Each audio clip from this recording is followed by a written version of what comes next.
Hey, family, this is me.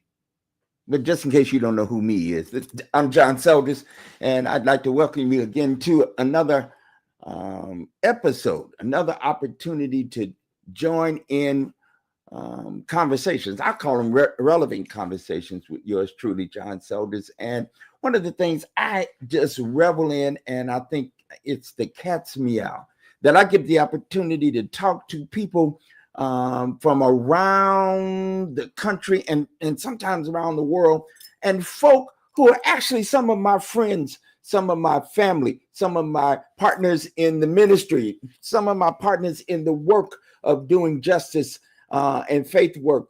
And I get to do it with some of the most brightest, smartest, um, full of personality, sometimes very, very silly and foolish. Amen. Praise the Lord. And so here we are again. And I had this remarkable opportunity tonight to introduce three of my road dogs. Can I say it like that? And y'all don't be mad at me. I don't mean, I mean that with all deep heartfulness.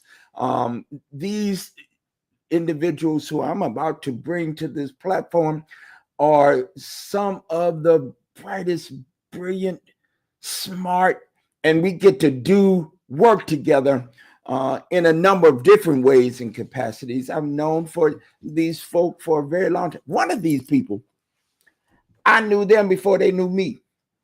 And I got to watch them from a distance for a really long time.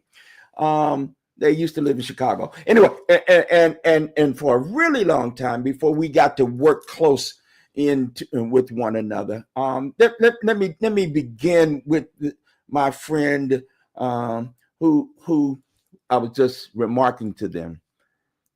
They got degrees and went to school at the Notre Dame, the University of the Notre Dame, and so you something in particular, and if you were ever to be around her, you would notice that she's, so maybe she played basketball. Maybe she was a All-American and all of that kind of stuff you talk about. And then she went on from there and went to the Maxwell School, got a degree at both a master's and then got the PhD from Syracuse University, and now is a professor and do all kind of manner of teaching and carrying on at the let me get it right, at the Claremont colleges. And I was on the website at the Claremont College, and I had altogether forgot how many schools that are all up in that conglomerate. You can get any kind of degree you want and study in all manner of things. I appreciate very much her brilliance. And she does a number of things in the community and all over this country, traveling and doing the stuff that she does. And I'm glad to call her my friend and colleague. Let me bring to this platform Dr. Dionne Bensonsmith. Come on in the room and say hello. Hello. Hi. Am I allowed to say hello since you outed me as part of the Notre Dame women's basketball contingent?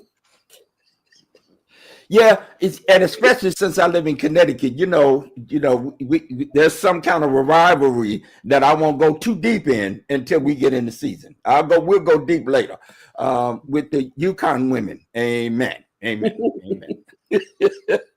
I'm so very, very pleased to know you, and for these last several years, worked very close with you. Let me introduce to you another of my buds, my heart. I gotta go to Seattle, Washington, but that's where they live and do the work now. But they really an East Coast young person. Well, they're not so young no more, but amen. I'm not gonna out them. They're looking at me crazy. I can already tell. I'm not looking at you at all. I'm just gonna introduce you. Clearly, there are a lot of accolades I can attribute to this next guest, one of which I'll start here. He's my friend and brother. Got degrees most recently got a master's degree and a doctorate from Seattle University, and has served as the director of their doctoral program, and asked me to come teach for the little school while it was operating. I had a good old time doing several of the things that I have to offer, and now is in the provost office. Am I getting this right, or that's the last job? You'll tell the people. You tell the people all about all these different jobs you have had. What I can tell you is he's a scholar, has written and published.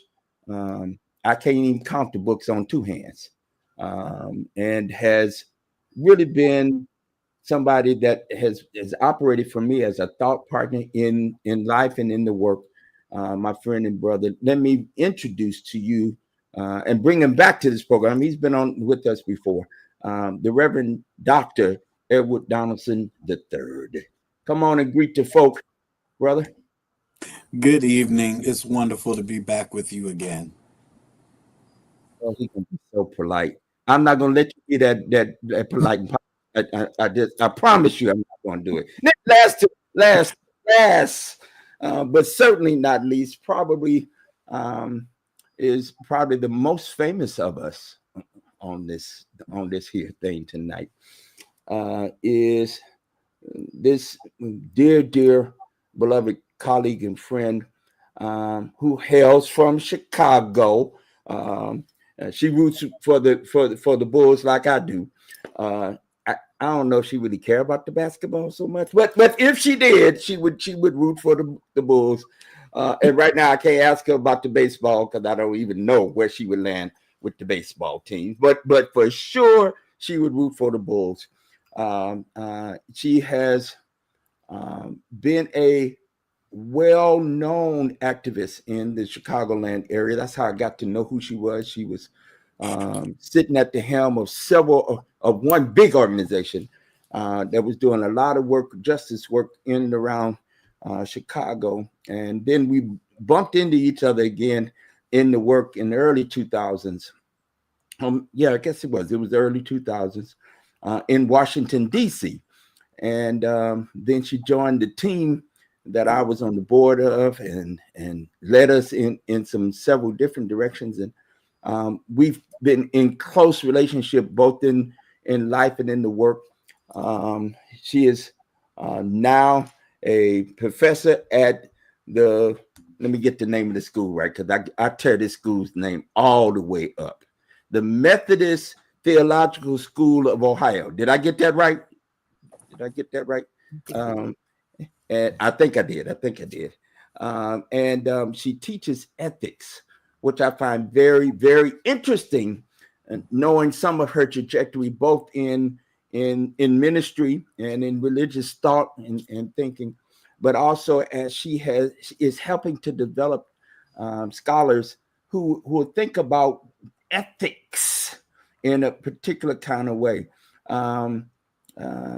She now is also the executive director for the Interfaith Voices for Reproductive Justice. I have to name that because she is one of the founding mothers of the movement, the folk who gave us the term reproductive justice. And so that's why I say she's kind of the most famous of us. And back in the day, they published a full-page ad that actually set the world on fire as it relates to reproductive justice and the work that Black women are leading in this conversation.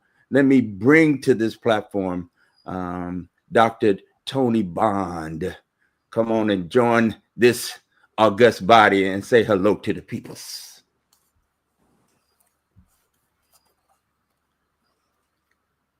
Now you got to turn your mic on, otherwise we ain't gonna hear you.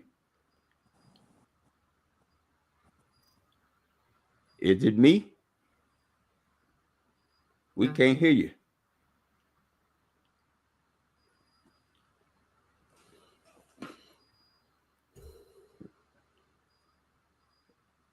It's muted now.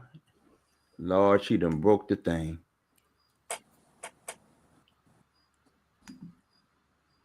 Still can't hear you.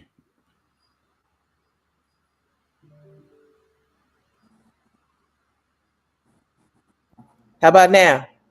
We can hear you now. All right. Sorry about that. I said thank you for having me on the show, Bishop.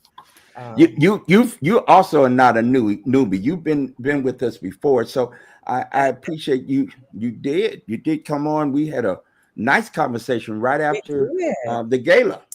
We did. We had a really good conversation. You got the name of the school kind of sort of right. I messes it up all the time. So you said it's Methodist Theological School in Ohio, not of. Not I see. right, not of Ohio. It's in Ohio. Yes, that's right.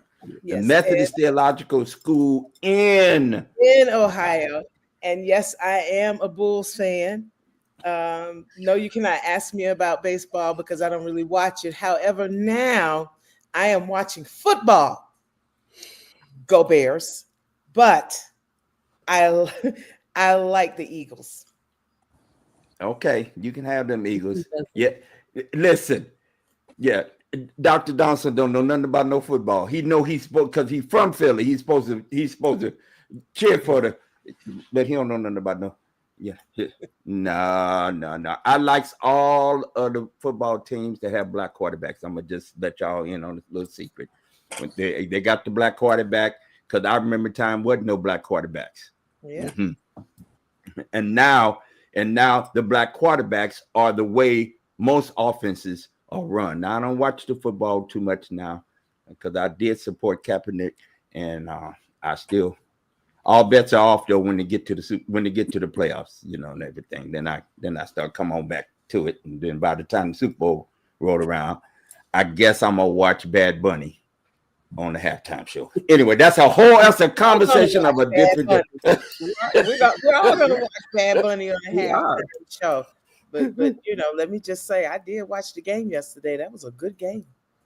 All right. Well, we gonna offline. We're gonna talk a little bit more about that. I didn't know you were such the football fan. Well, we can chop it up a little bit about football. Listen, the reason I wanted to have some conversation with you three in particular, we are engaged in some work together, and we can put that to the side and maybe hit on a little bit of that near the end of our conversation. I'd like to begin the topic of conversation for me on this platform over the last several weeks has been these moral times, the way in which we are being thrusted into both conversations and our situations and circumstances that have some.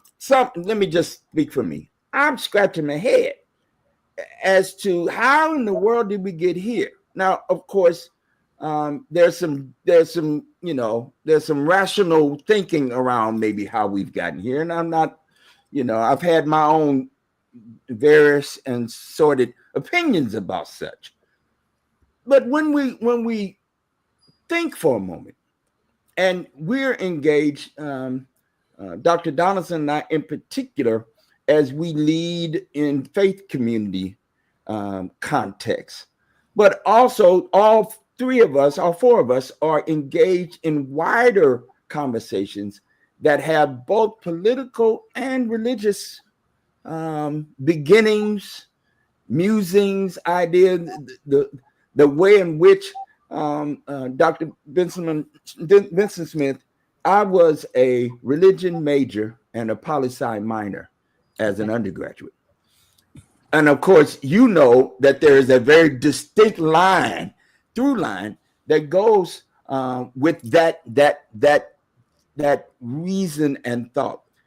I'd like to begin our conversation about, at least as brief as you possibly can, an analysis of where we are in this current moment. Where are we? And let me be geographically specific. In the United States, but when I say that, all of a sudden, when I say United States, that's only for the moment, because anything that happens here also has some global impact, right? So I understand that, and I get that. Where are we? Can I get the preacher to talk first? Sure, I'm happy to say.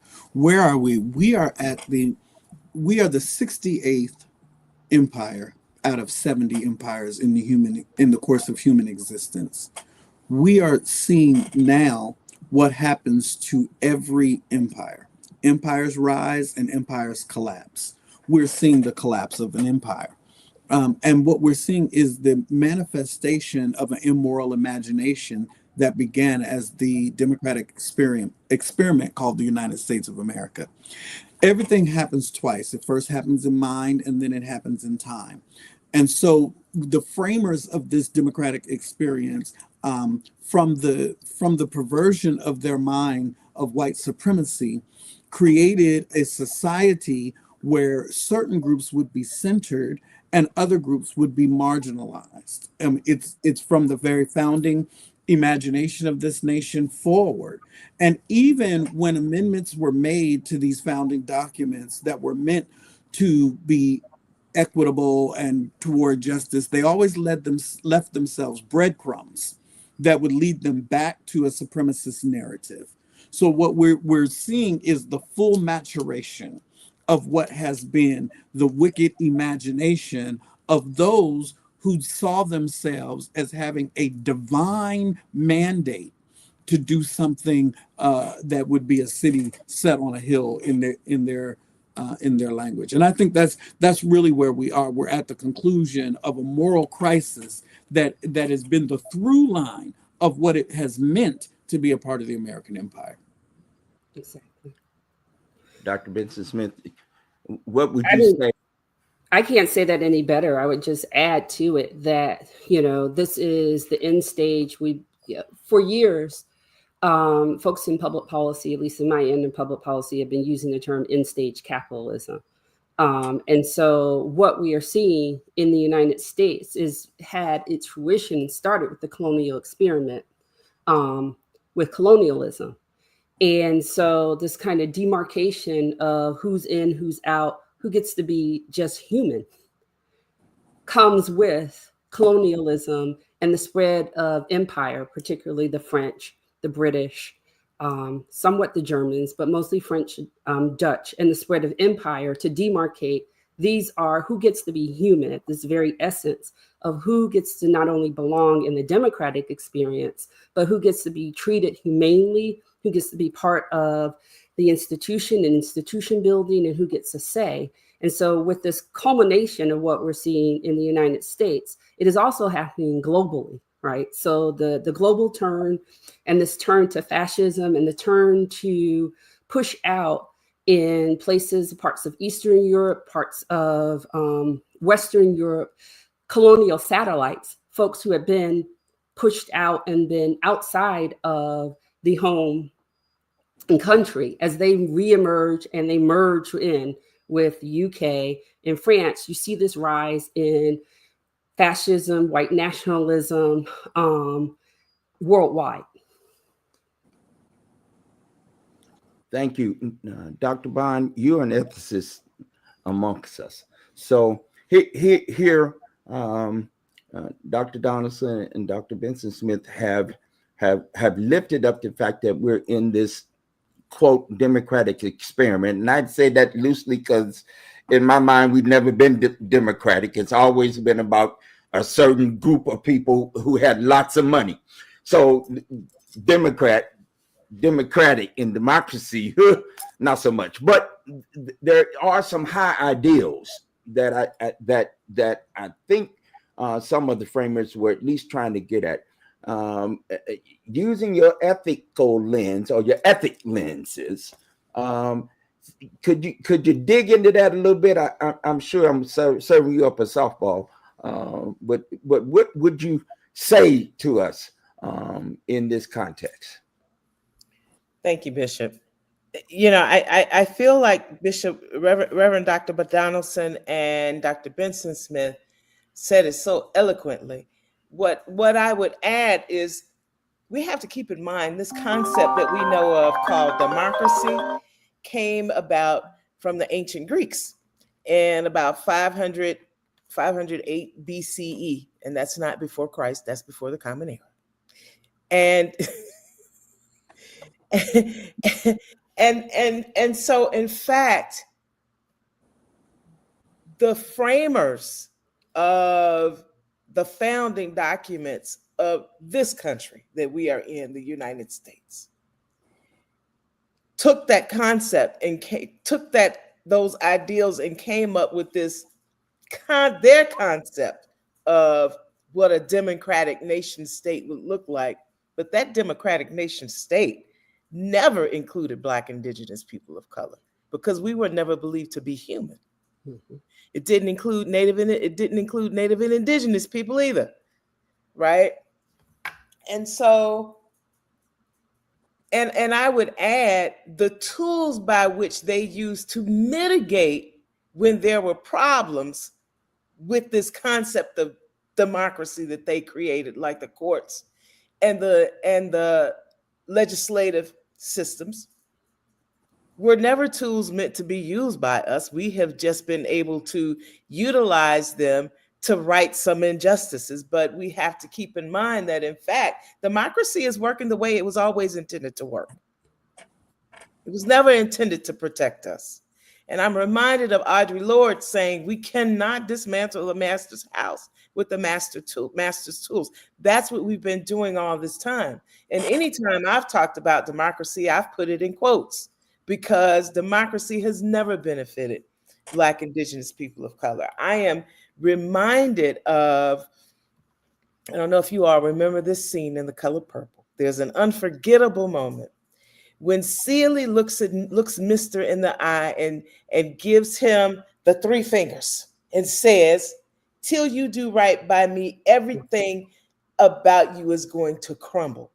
And that line is more than a personal declaration. It's a prophecy for this nation, because until this country does right by Black women, until it does right by Black women's bodies, our children, our families, and our communities, the concept this country calls democracy itself will crumble.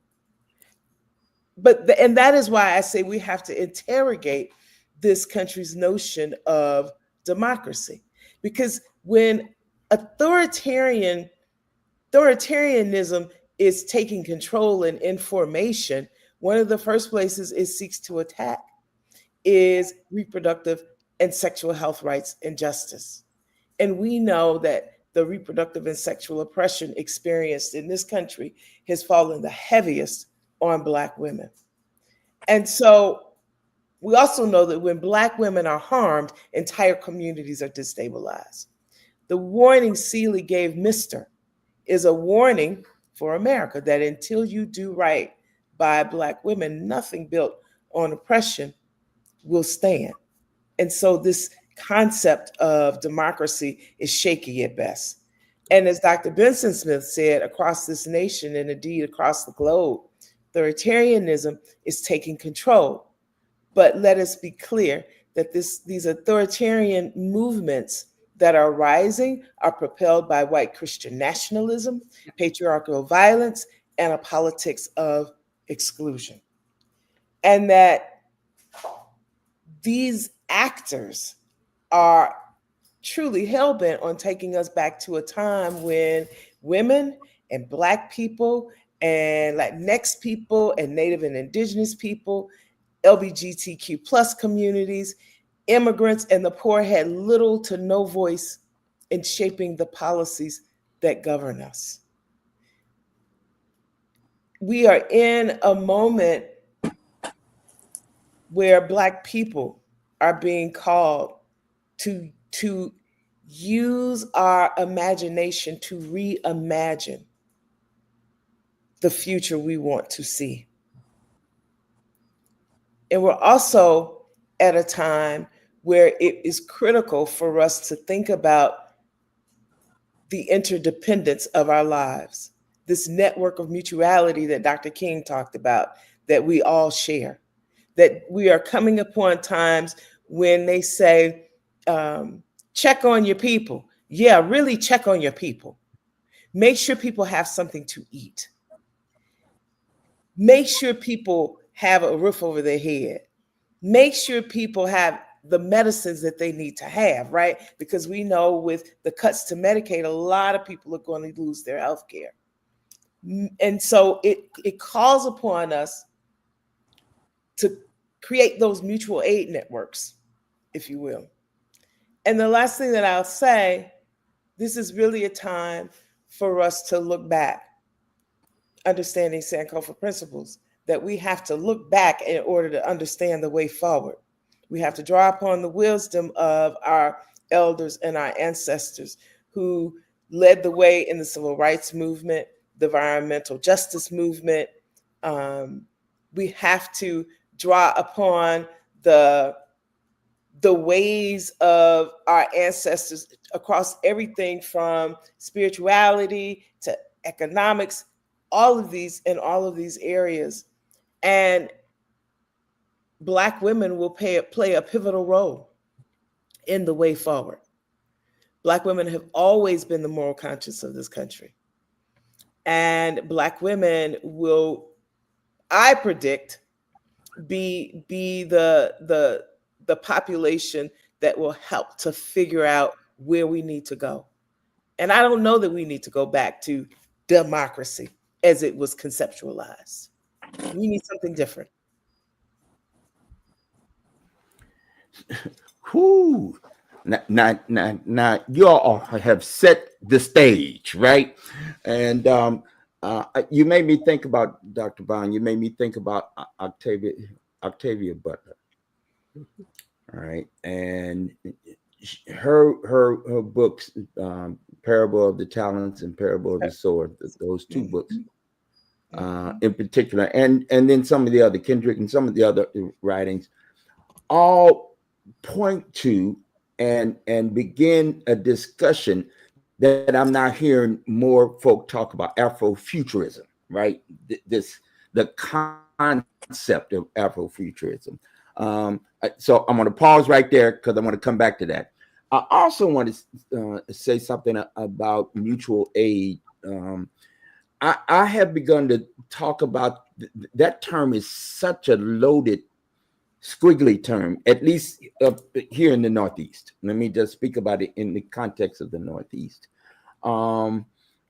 Because, of course, there once again, race raises its ugly head and begins to set demarcations of who is valued, even in this mutually aided project, in a way that's deeply and heavily problematic for me. So I have begun to talk about what we do in community, and I love the term "who's your people." Check on your people. Who your people is, and I'm using that in a very specific dialect and a very specific understanding of how, at least where I'm from, and my people from Mississippi, Arkansas, Alabama, Louisiana, talked about it in some particular kinds of ways. It is of extreme value for me to think about that from its very beginning. This country never included Black people as human in the get-go. Now, of course, that's messed up in that they was having babies and using us as product and cachet and knew we were human in one way, but then didn't value us as human in other ways, right? So that's somewhat of a misnomer, but it is the truth that by law, we were 3/5 human, right? For purposes of voting and money making, right? It is strange to me, strange fruit, to think about it, to think about what you all have just said, and to engage or encounter folk we know and love who are surprised at what you've just outlined and just have said. They're surprised by the forces that have gathered themselves in such a way, and it's as if this is something new when it's not new, right? Historically and otherwise. Dr. Bensonsmith, we were in a conversation not long ago about some of these concepts. Could you talk a little bit about I'm thinking about it in a kind of geopolitical context then. How do we get here from where, right? There is a trajectory, and don't go too far back. Let's just stay here. Let's stay here with the American Revolution era and come this way. How did we get here? Well, I mean, I think to address a couple of things, and I do want to go back to the pin that you put in about mutual aid for a second, because I just want to let me add a little bit of a post-it note on your pin that mutual aid and collective work and co-op work has been part of the Black experience long before we were even quote unquote freed. And so we have been operating in a collective for a better part of our time. Even before we got to the continent, we have operated in a collective. And there are plenty of examples of that. And I just my own family started one of the first Black co-ops in the United States. So mutual aid takes a lot of points of view. And I think if you use that through line of what we're talking about with mutual aid, how we got here, we can never, ever forget in the United States that this was, and I always go back to colonialism, it's part of a colonial experiment, but it's also a part of this experiment of grand expansion and land grabs that are happening with the European satellites. And so with those land grabs and this kind of movement towards freedom, quote unquote, freedom in the United States with the founders in 1776, this was about property, money, and who gets to lay claim and who gets to keep profit, right?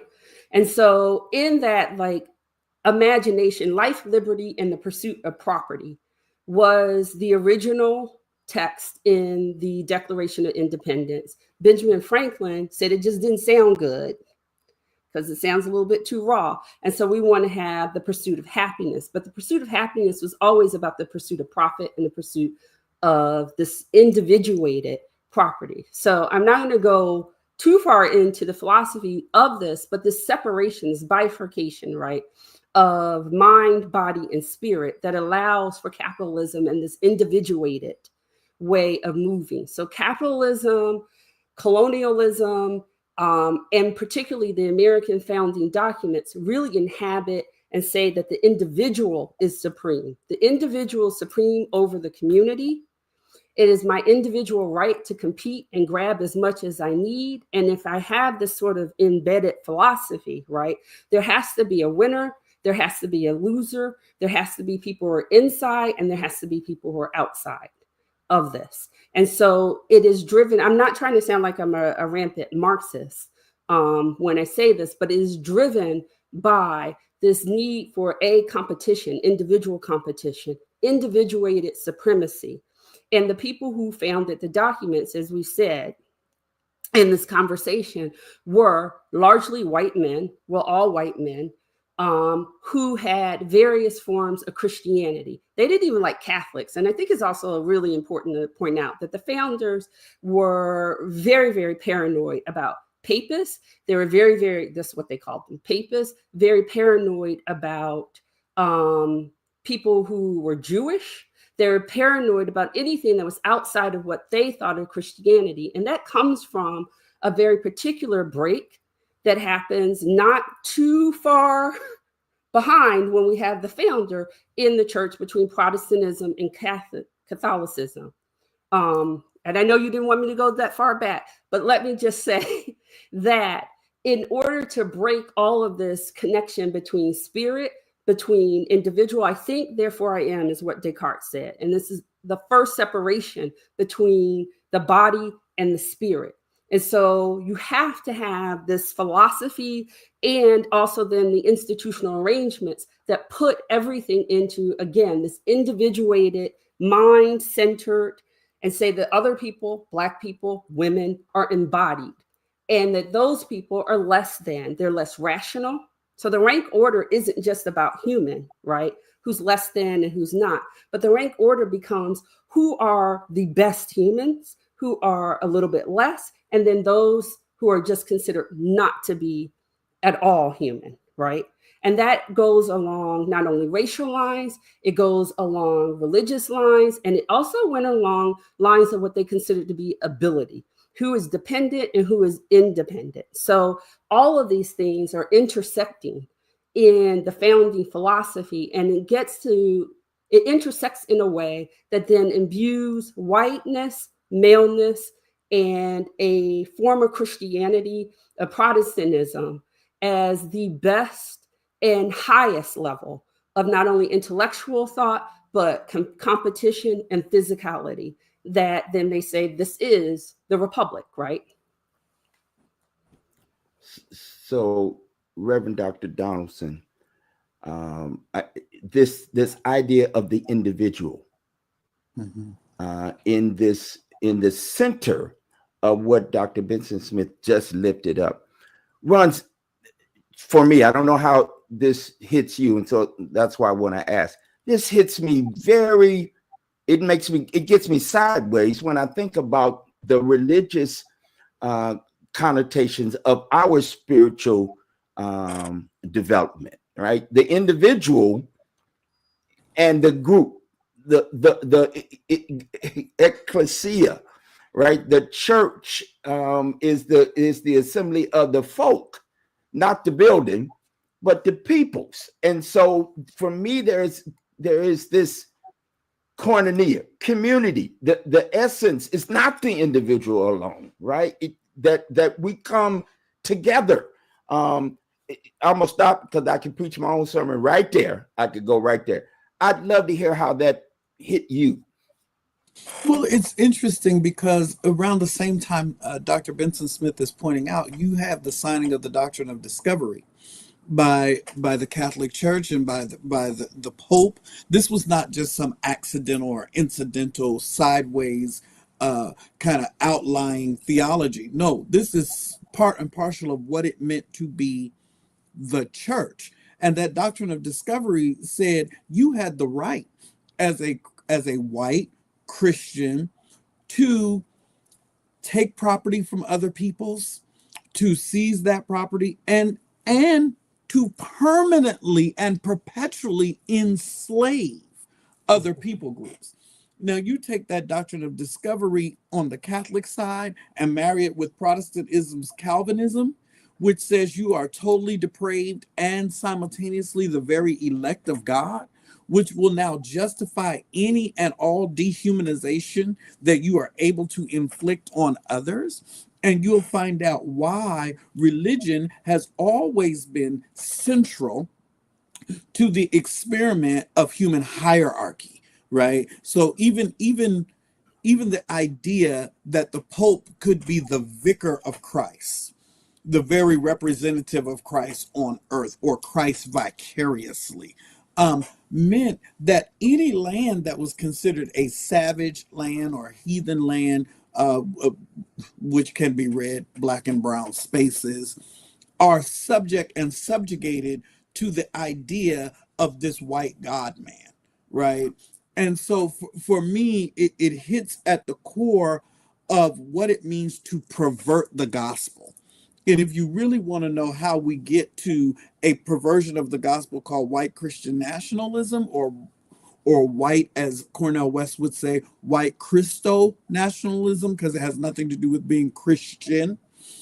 If you want to know how we got there, it's because we have trafficked in a perverted version of Christianity for centuries, right? Which has always allowed for this hierarchy of human existence, a hierarchy even of humans over the rest of nature, etc., for hundreds and hundreds of years. This is the current manifestation of a break in our humanity, right? And that manifestation of a broken humanity is what oligarchs and technocrats are now looking to, an intergalactic oligarchy rooted in genetics and eugenics to be quite specific.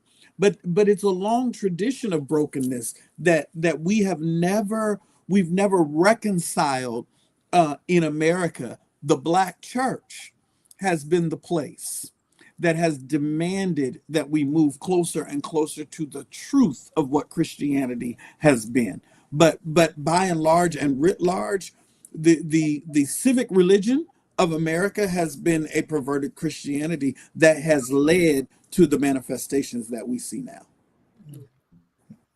Boy, Dr. Bond, I'm throwing it to you again. Well, Yeah. I would concur with Reverend Dr. Donalson. We need only look at how enslaved Black women were abused and vilified and really just considered property, right? Property to be used to fulfill this country's economic need for human labor to work the plantations. So this brokenness that Reverend Dr. Donalson talked about, that this country has, this country has always been broken. There's something about this country's moral compass that has never been right.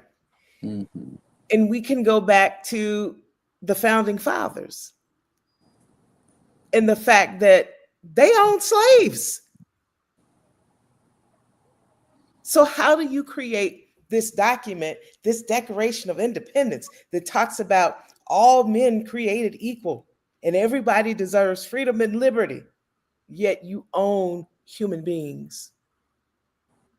You own human beings who have been forced, first of all, who were taken from their homelands and brought here and forced to work your plantation fields, who you did not recognize as human. But I think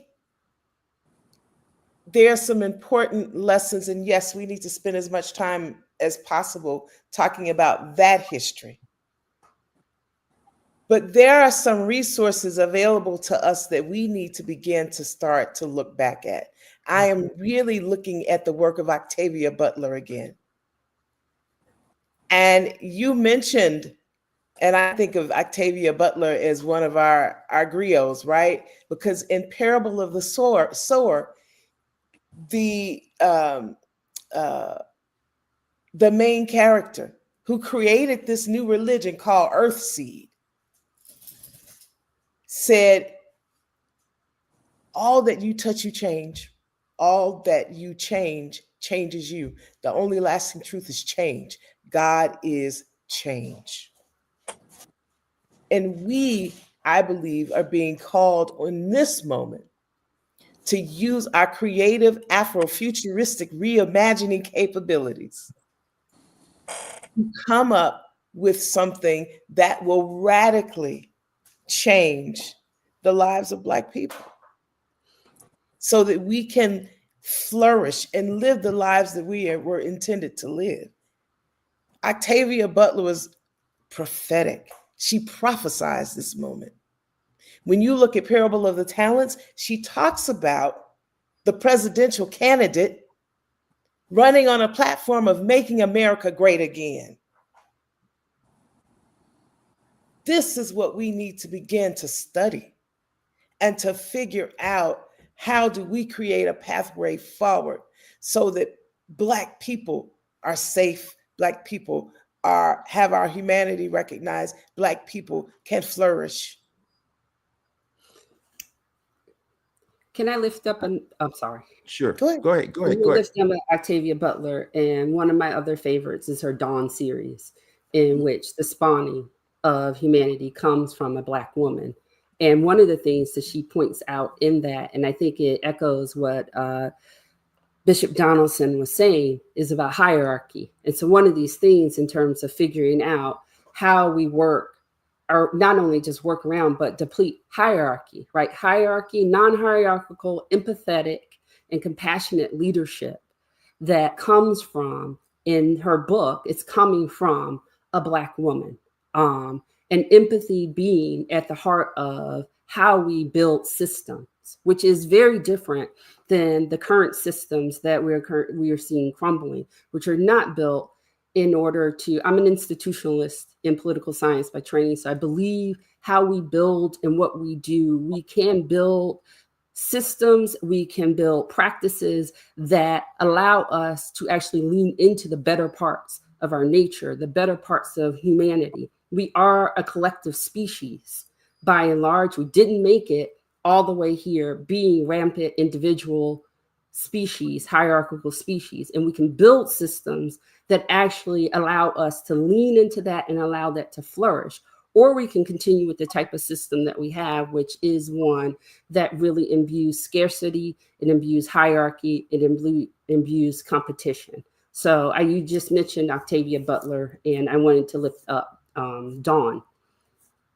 Can I lift up? We're talking about Afrofuturism, but for the sake of clarity, for those that may struggle with the language, when we're talking about Afrofuturism, whether it be Octavia Butler or other Afrofuturists, we're talking about an intersection of imagination, technology, futurism, and liberation, right? We're talking about an artistic aesthetic and a framework for critical theory. I mean, of course, we know it's coined in 94 by Mark DeRay to describe new ways that Black college students and artists were analyzing art and sociology through technological and cultural lenses. And I think it's important that we lift up its original definition in a time where words are being co-opted, and words are being made salacious and scandalous. And so even the term woke right now is problematic. And so the next move after critical race theory is to then demonize Afrofuturism. But the reality is it has a definition, it has a meaning, and it is a discipline. And the more we understand that, the more we are empowered to lean into the tools of Afrofuturism as Black scholars, Black thinkers. And I also want to lift this up. When Black scholars and Black thinkers lean into Afrofuturism, it lifts the whole. It is not segregation. It is not isolationism. It actually raises the bar and the standard for what it means to be fully human. Because when we say Black people, we're talking about the least of these. We're talking about what Howard Thurman would term those who find themselves with their backs perpetually against the wall. So we're talking about lifting all, but we're doing it through a lens that is specific to some very important cultural demarcations. So Reverend for Dr. me, Donalson, go ahead. I was just going to say, I am so glad that you provided that fuller definition of Afrofuturism. And I'm so glad that you brought in how our words, our language that came from the Black community is being vilified and demonized, especially the term woke. That history of the term woke goes back to 1938 in Leadbelly, and his warning to the Scottsboro was to be safe. It has always meant be safe. Be clear about your surroundings. And of course, how it then was used again in the 2000s, but it meant liberation. It meant this. It also had elements of Ubuntu philosophy to it as well, that I am because you are because I am. Stay woke, be safe. I'm thinking about you. Call me when you get home. Let me know that you're okay. Stay woke. I'm going to be awake until you call me and let me know you're okay. And I have been waiting for someone to take that word back. It's refreshing that we're having this conversation now, because even in some of our spaces where we have our seasoned political commentators who are talking about current events and how they too embrace this language. They embrace the language of otherness. They say illegal aliens. Well, people aren't illegal and people aren't aliens. And it is incumbent upon us. That is a part of the work we have to do. We have to correct the misnomers when they are put out there. Yeah, yeah. So we got just a few more minutes to be in this conversation. A couple of things that just surfaced for me that just bubbles up out of my spirit. This idea of liberation. And when I think about liberation, I go to Haiti, 1791. Mm-hmm. And I go to Cecile Fatima and Duty Boukman, who were the spiritual leaders of the revolution that ultimately culminated in 1804 when Haiti declared themselves not anymore Saint-Domingue, on the island of Hispaniola, but Haiti. All right.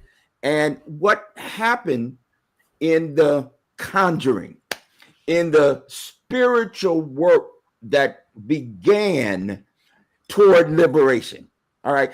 I think what we're talking about in Afrofuturism is just as much, not only, now I'm going to start preaching. I know it. I feel it coming on me.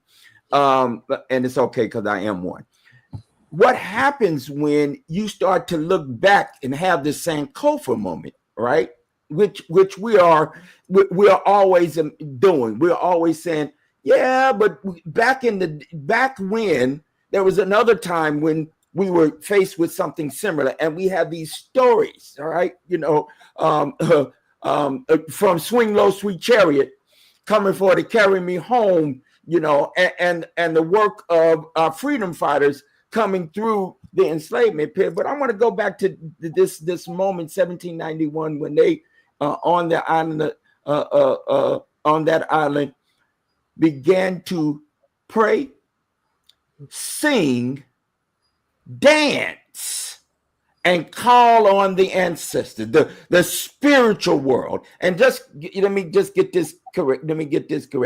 The spiritual practice of the ancestors and the Orishas, in a Judeo-Christian context, y'all say Jehovah Jireh, which is a particular name of God or an aspect of God. It's not different gods. It's one God with many different parts.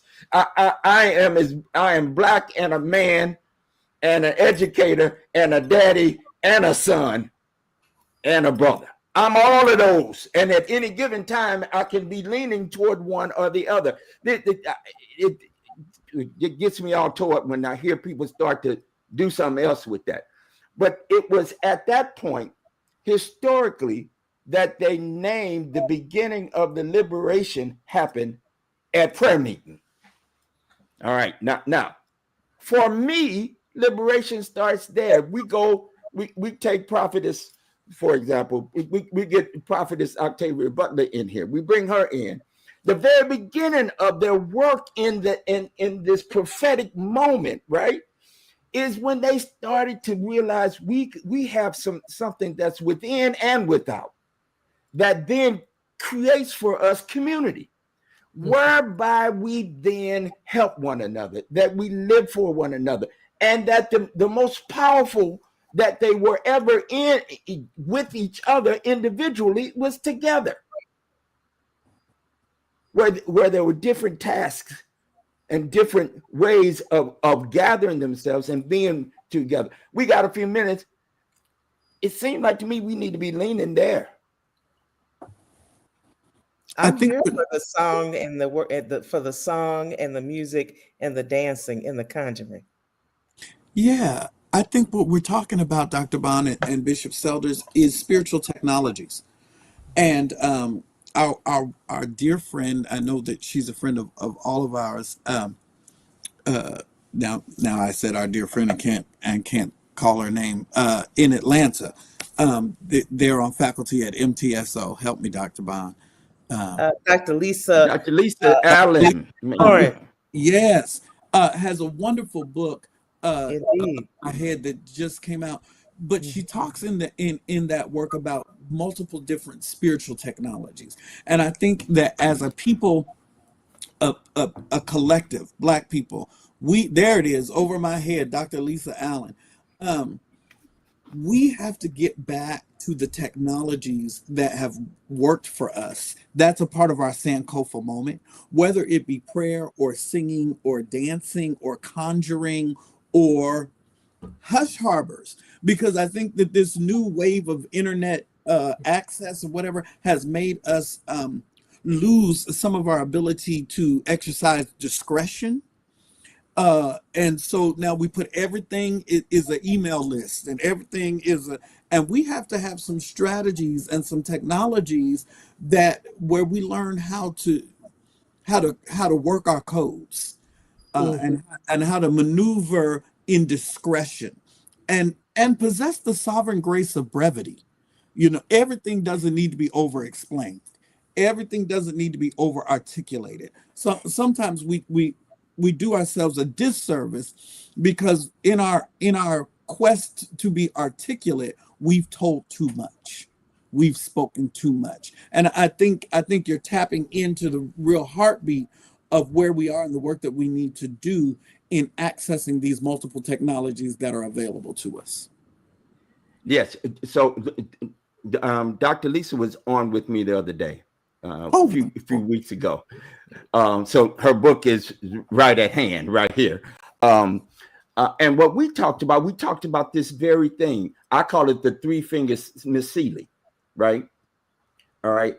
That was spiritual technology at its best, where she was calling on what she already knew, and then speaking a word that had prophecy on it, but I would also say it had spiritual power. She was summoning all of that into the moment, and I think here we are in this moment. And you remember this song, Reverend Dr. Donalson.